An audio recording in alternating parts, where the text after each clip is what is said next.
Hello, boys and girls. Today, Tuesday, we are going to be discussing introductions for our informational personal expertise book. So, yesterday, you chose your topic and you chose what your 4 chapters are going to be about.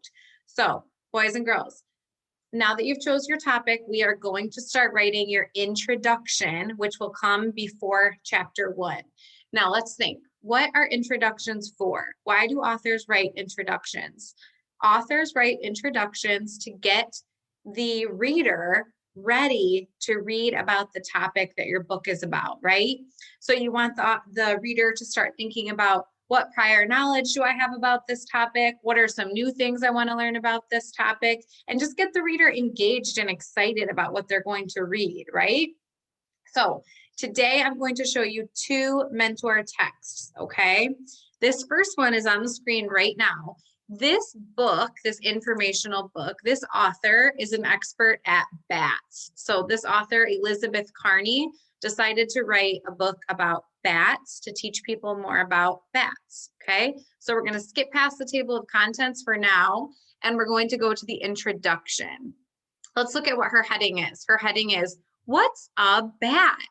So notice, boys and girls, it doesn't just say introduction. There's a heading there. What's a bat? Let's read it. I sleep by day, I fly by night. I have no feathers to aid my flight. What am I? The answer is a bat. A bat is a mammal. Mammals are animals that nurse their young, have hair, and are warm-blooded. Humans, dogs, and whales are all mammals, but bats have a special ability. They can fly. Look at that, boys and girls. So here's the things I'm noticing that this author did. The author used a riddle to hook the reader, right? You've heard that phrase before, hook the reader, like get the reader interested, make the reader want to read more. You want to do the same for your informational book. You want to hook the reader so that they want to keep going, right? Especially since we're going to be sharing this with the younger kids, we really want them to be interested, okay? So that is one example of how an author wrote an introduction to a informational book. Now let's look at another example. I've got this one pulled up as well. So this is the introduction to the book Tigers, okay? Here's this introduction.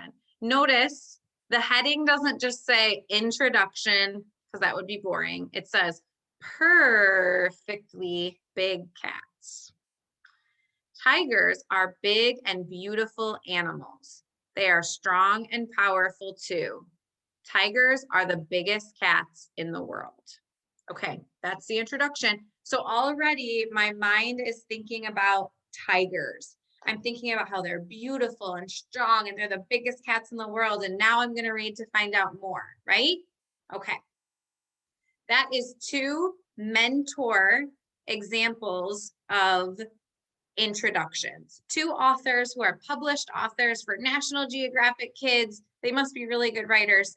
They wrote these introductions.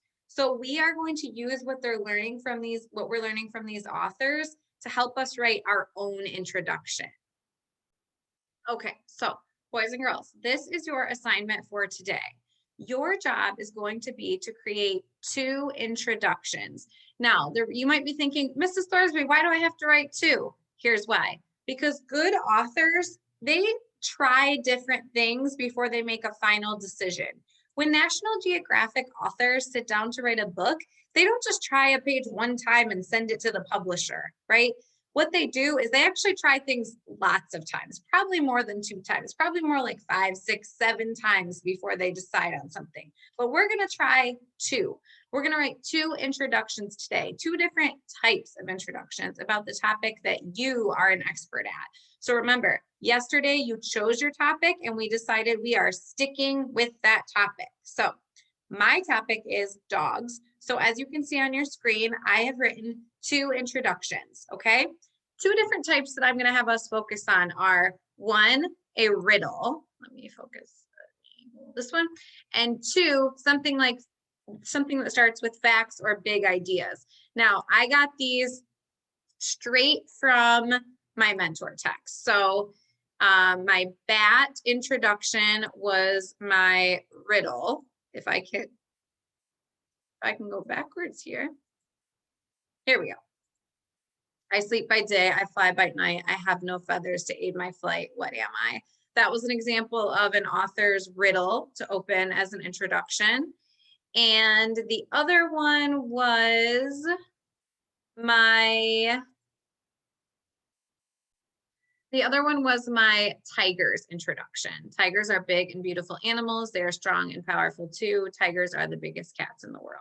So those are all facts about tigers. They are like big ideas about tigers. So they're not super specific. They're just big ideas about tigers. So if I go back into my assignment, I decided to write 2 different introductions about dogs. And then after some time of reading through them and deciding which one I like better, that is the one that I will take to publishing. So I'm going to try 2. First, I tried a riddle. Boys and girls, I will admit I had to pause my recording and actually take some time and think about these. And you're going to have to do the same. You're going to have to take some time to think about these. This is not something that you can just, I'm done. You have to actually think about it, which that's what writers do too, right? They spend a lot of time thinking about what they're doing. So first I wrote a riddle about dogs. I said, what has 4 legs, a furry coat, and a waggy tail? That's right, a dog. Dogs are considered a man's best friend, but why? Read on to find out more about these cool canines. So that's one possible introduction for my dog book. Then I tried one that was about big ideas about dogs. Dogs are considered one of the most popular pets in the world. They come in all different sizes, colors, and personalities. There are wild dogs and domesticated dogs, dogs who work and dogs who play. Each dog is special in its own way. Okay, so I have tried 2 different introductions. Tomorrow, I'm going to be sharing these with other people and getting their opinions. But for today, your job is to create 2 different introductions. One is going to be like a riddle. The other is going to use facts and big ideas. Okay, this is a challenge, but it's supposed to be. Authors face challenges too, and we've got to think through our challenges. Okay, so remember, you have to use the topic that you chose yesterday, your personal expert topic. Mine is dogs. What is yours? Think about what yours is. Go back in yesterday's assignment if you need to remember what yours is. All right, I am so excited to read these introductions. Going to be so fun to see what you come up with. And I'm really looking forward to it. Good luck with your introductions.